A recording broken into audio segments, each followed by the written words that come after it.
Hello दोस्तों। तो आप सभी को पता होगा पहले से ही कि ये पार्ट है हमारे रावत बाटा सीरीज़ का। इसके पहले हम कलसिया महादेव गए थे। अब समय था कि हम घर जाएं वापस, लेकिन रास्ते में एक और जगह आती है मेंढकी महादेव करके। तो अब देखते हैं इस वीडियो में आगे कि हम क्या डिसीजन लेते हैं। रास्ते में चलते चलते हम सोच रहे थे कि अब क्या करना है। रावत बाटा पास आ रहा था तो हम मेंढकी महादेव के लिए घूम चुके हैं, लेकिन अब ये नहीं पता था कि कैसे जाएंगे वहाँ तक। रात हो रही है, धीरे धीरे अंधेरा बढ़ता जाएगा, पूरा इलाका जंगल का है। लेकिन ये देखते देखते हम एक गाँव में एंटर होते हैं। उसके बाद जो कच्चा रास्ता चालू होता है, अगर इस टाइम पे बारिश होती तो हम इस रास्ते पे वापस नहीं जा सकते थे। वापस तो छोड़ो, हम इस रास्ते पे जा ही नहीं सकते थे, क्योंकि उसमें छोटी छोटी रिवर क्रॉसिंग आ रही थी बीच में। अब वो अभी इस टाइम पे बारिश नहीं थी, तब भी उसमें पानी था थोड़ा। तो अगर थोड़ी भी बारिश होती तो हम ये रास्ते पार ही नहीं कर पाते।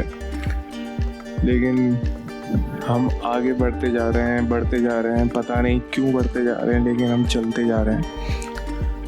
रास्ते में बहुत सारी बकरियां मिली हमें, लोग मिले। लोगों को पहले से पता है कि ये कहाँ जाना चाहते हैं। हमारे पूछने से पहले वो डायरेक्शन बता देते हैं बार बार। जैसे कि आप देख रहे हैं कैसे पहाड़ के जैसे रास्ते हैं ये। अभी तो गाड़ी जा रही है, गाड़ी तो अभी तो जाएगी, सही गाड़ी तो अगर चल रही है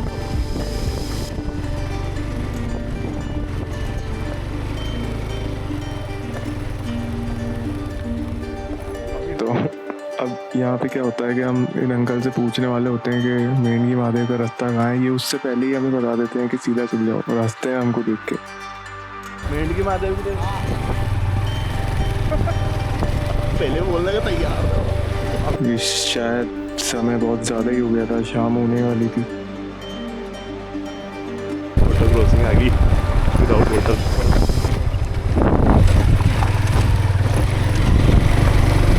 लेकिन हम दोनों बैठे बैठे बातें करते करते चले जा रहे हैं, बस चले जा रहे हैं। अब जैसे कि आप देख सकते हैं अब ये पूरी यहाँ से रिवर बहती है। ये रिवर क्रॉसिंग है छोटी सी। अब इस एक जगह अगर बारिश होती ना तो इस जगह से क्रॉस करना बहुत भारी काम हो जाता। लेकिन इतने अंदर भी कैसे, मतलब लोग बाग रह रहे हैं, इतने गाँव हैं, बड़ी आश्चर्य की बात होती है। यहाँ भी हमने रास्ता पूछा है। इस जगह पे जो अंकल जी मिले थे, वाह भाई वाह, उनने तो हमें साफ मना कर दी थी कि आगे जाना ही मत। अब अगर गांव वाले नहीं हैं तो आप आगे मत जाइए। हमने कहा ओके। ये तो नदी है। हाँ,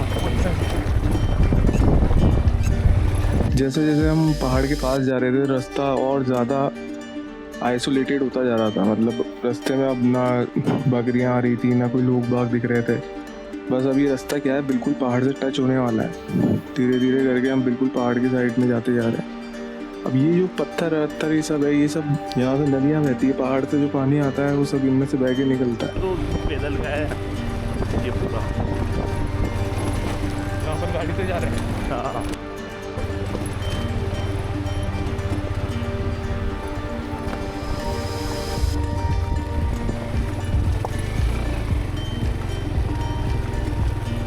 ये बस ऐसे रूट बने हुए हैं यहाँ पे, जो लोग बाग नॉर्मली चल के निकलते हैं वैसे। तो हम बिन में से निकल के एक जगह पहुँचते हैं और हम सोचते हैं कि पहले अपनी गाड़ी खड़ी करते हैं, उसके बाद थोड़ा पैदल चल के देखेंगे कि आगे क्या होता है।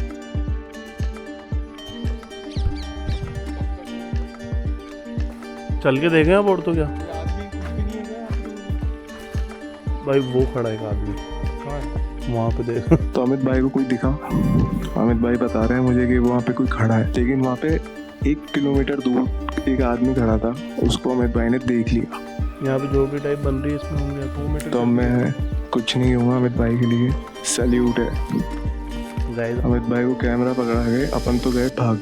मैंने कहा पहले आगे जाके चेक करते हैं कि गाड़ी जा सकते नहीं, बग गया ये आदमी गाड़ी के नाम पे। क्योंकि ये रास्ता अपन को कोई आइडिया नहीं है कैसी जगह है क्या नहीं है।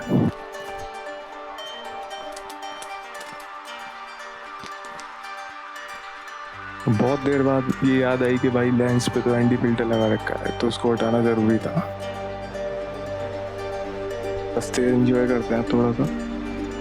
मैं और अमित भाई अब इस रास्ते पे चलते जा रहे हैं। अभी भी हमें नहीं पता है कि वो मंदिर कितनी दूर है या क्या है, क्योंकि गूगल मैप ने बहुत पहले ही साथ छोड़ दिया है। अब हमारे साथ लेफ्ट में पहाड़ है, हम जहाँ चल रहे हैं वो पूरा एक रूट है, राइट में नदी बह रही है, और वहाँ पे बहुत सारे पक्षी जानवर पानी पीने आते हैं। और अभी जो टाइम हो रहा है वो आई थिंक अराउंड 7 के आसपास है। हमने डिसाइड करा था कि 7:10 तक चलेंगे, फिर 7:15 में अंधेरा कम्प्लीटली सनसेट हो जाता है।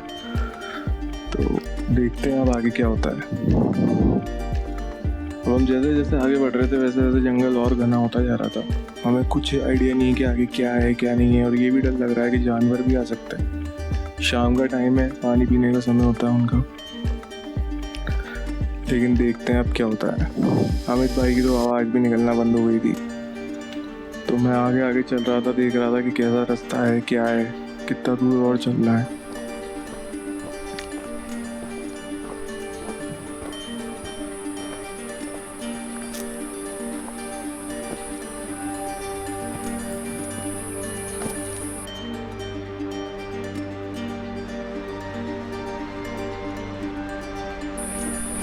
मैप पे तो कुछ भी नहीं दिख रहा।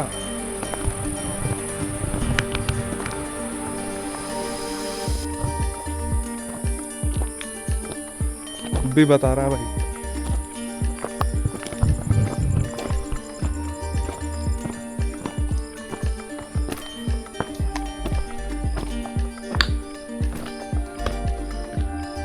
अंधेरे में पत्थर भी नहीं दिखेंगे फिर।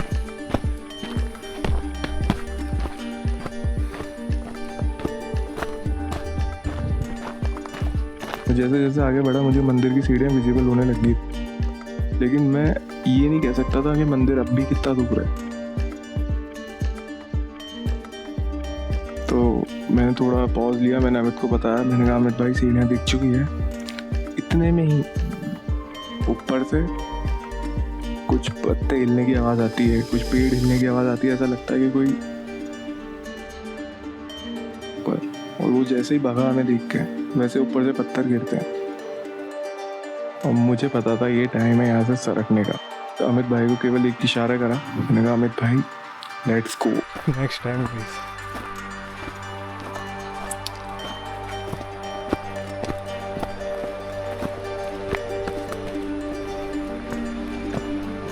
कुछ चीज़ें क्या है बात के लिए भी छोड़नी पड़ती है, क्योंकि कोई मतलब नहीं है रिस्क लेने का, भले ही वो अगर एक बंदर भी हो या फिर और कुछ भी हो, वो तो कोई मतलब नहीं है रिस्क लेने का।